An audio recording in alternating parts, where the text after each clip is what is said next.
வணக்கம், ரெமி கிச்சனுக்கு உங்களை வரவேற்கிறேன். இன்றைக்கி நம்ம ஒரு ஈஸியான குழம்பு பார்க்க போகிறோம். இது என்னென்னா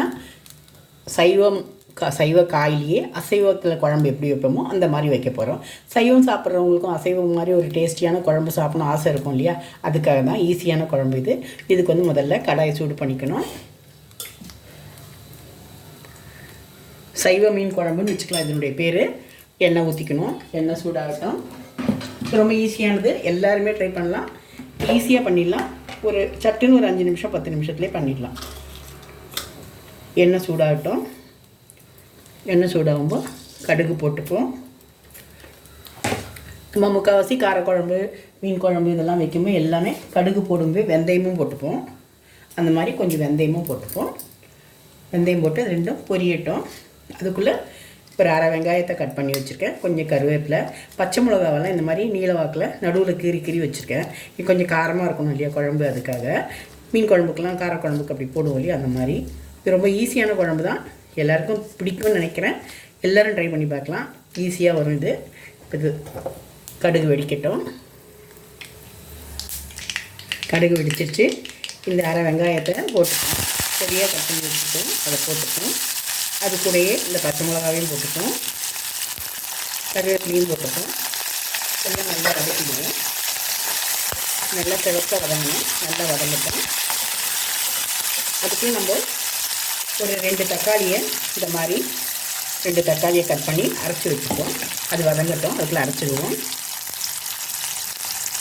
தக்காளி வதங்கும்போது ஒரு 2 பூண்டை நசுக்கி போட்டுப்போம்.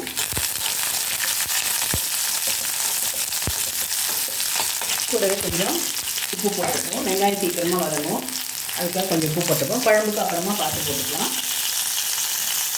கொஞ்சம் மஞ்சள் பொடியும் போட்டுப்போம். போட்டுட்டு நல்லா வதக்குவோம். நல்லா வதங்கட்டும். நல்லா வதங்கின அப்புறமா தக்காளியை அரைச்சி வச்சுருக்க தக்காளியை போட போகிறோம். நல்லா வதங்கட்டும். வெங்காயம் ஓரளவுக்கு வதங்கிடுச்சு. இப்போ அரைச்சி வச்சுருக்க தக்காளி பேஸ்ட்டை போட்டுருவோம்.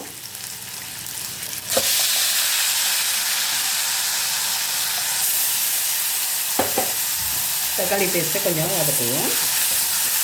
பச்சை வாசனை போகணும். அதுக்காக நல்லா வதக்குவோம்.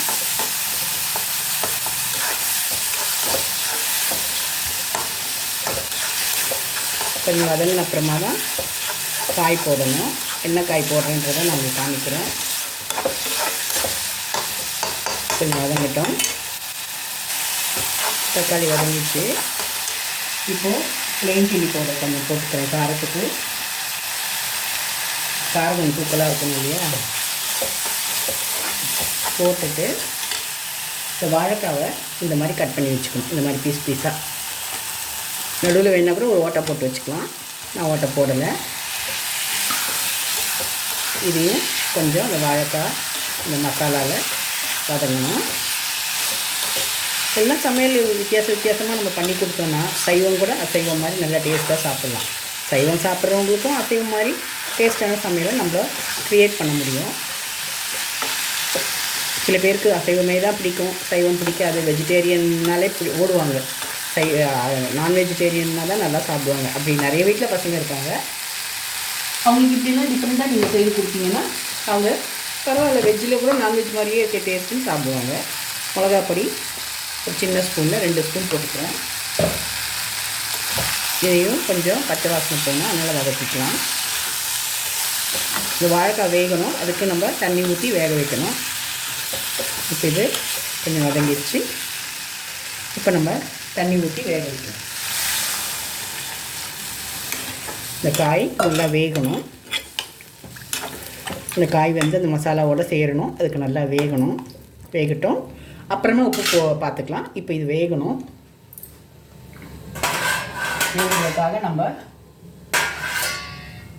மூடி வச்சுருவோம். தட்டு போட்டு மூடி வச்சுருவோம். அது வேகட்டும். வேகிறதுக்குள்ளே நம்ம ஒரு சில்லு தேங்காய், கொஞ்சம் ஒரே சின்ன வெங்காயமும் ஒரு வெங்காயத்தையும் வச்சு நல்லா ஒரு சின்ன வெங்காயமும் ஒரு தேங்காய் சில்லும் வச்சு மையாக அரைச்சிடுவோம். காய் வேகட்டும். இந்த தேங்காவும் வெங்காயமும் நம்ம அரைக்கும்போது கொஞ்சமாக ஒரு சின்ன துண்டு புளியை தண்ணியில் ஊற வச்சு அதையும் இந்த தேங்காவோட அரைச்சி விட்டுடணும். அப்போ தான் நல்லா டேஸ்ட்டாக இருக்கும் குழம்பு. ஏன்னா மீன் குழம்புனா கொஞ்சம் காரசாரமாக இருக்கணும் இல்லையா, புளிப்பும் வேணும் இல்லையா, அதுக்காக ரொம்ப புளிப்பும் வேண்டாம். கொஞ்சமாக புளியை இந்த மாதிரி அரைச்சி விட போகிறோம் தேங்காய் கூட. இப்போ காய் வெந்த அப்புறம் பார்க்கலாம்.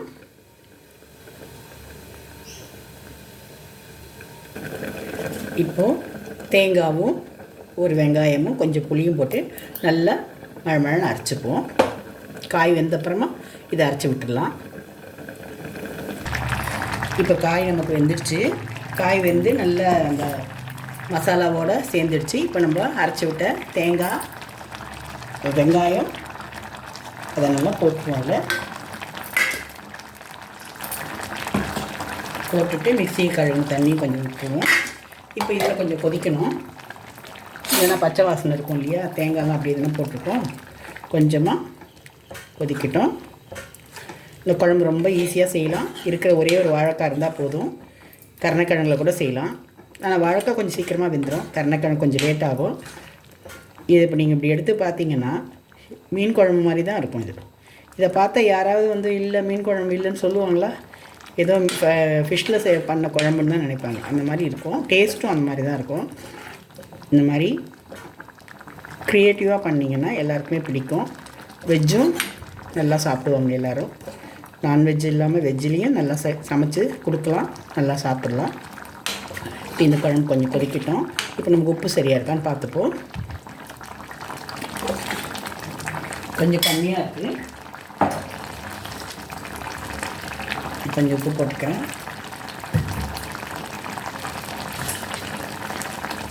ரொம்ப ஈஸியான குழம்பு, ரொம்ப டேஸ்டியான குழம்பு, எல்லாருக்கும் பிடிக்கும். இதை ட்ரை பண்ணி பாருங்கள், உங்களுக்கும் பிடிக்கும். நம்மளுடைய ரெமி கிச்சனில் இருக்க ரெசிபிஸ் எல்லாமே ரொம்ப ஈஸியானது தான். ஈஸியாக எல்லாருமே புதுசாக ட்ரை பண்ணுறவங்க கூட நம்ம வீடியோ பார்த்து ட்ரை பண்ணி சமைக்கலாம். அந்த மாதிரி இருக்க வீடியோ தான் நம்ம போடுறோம். இன்னொரு சந்தோஷமான விஷயம், நம்ம வீடியோ 500 மேலே சப்ஸ்கிரைபர் சேர்ந்துட்டாங்க. 1000 சப்ஸ்கிரைபர் ஆகணும்னு சொல்கிறாங்க. நமக்கு 500 மேலே வந்துட்டாங்க.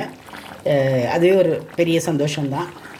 ஏன்னா நமக்கு நம்மளை தேடி நம்மளுடைய ரெசிபிஸ் பார்த்து நம்மளை வீடியோவை பார்த்து நமக்கு 500 வந்ததே பெரிய விஷயந்தான். நாம் அதை பெரிய விஷயமாக நினைக்கிறேன். ஏன்னா நான் சாதாரண ஒரு ஹவுஸ் ஒய்ஃபு, எனக்கு போய் இவ்வளோ சப்ஸ்கிரைபர் 500 வந்திருக்காங்க அப்படின்னும் எனக்கு ரொம்ப சந்தோஷமாக இருக்குது. இன்னும் என்னோடய வீடியோ பார்த்து உங்களுக்கு பிடிச்சிருந்தா ஆதரவு கொடுங்க. இப்போ இதுக்கு மேலே கொஞ்சம் வடகத்தை தாளித்து போடணும். கொஞ்சம் கொதிக்கட்டும். உப்புலாம் போட்டுட்டேன், சரியாக இருக்கான்னு பார்த்துப்போம். சூப்பராக இருக்குது. இப்போ நம்ம கொஞ்சம் தாளித்து போடணும். கொஞ்சம் ஸ்டவ்வை சிம்மில் வச்சுக்கலாம்.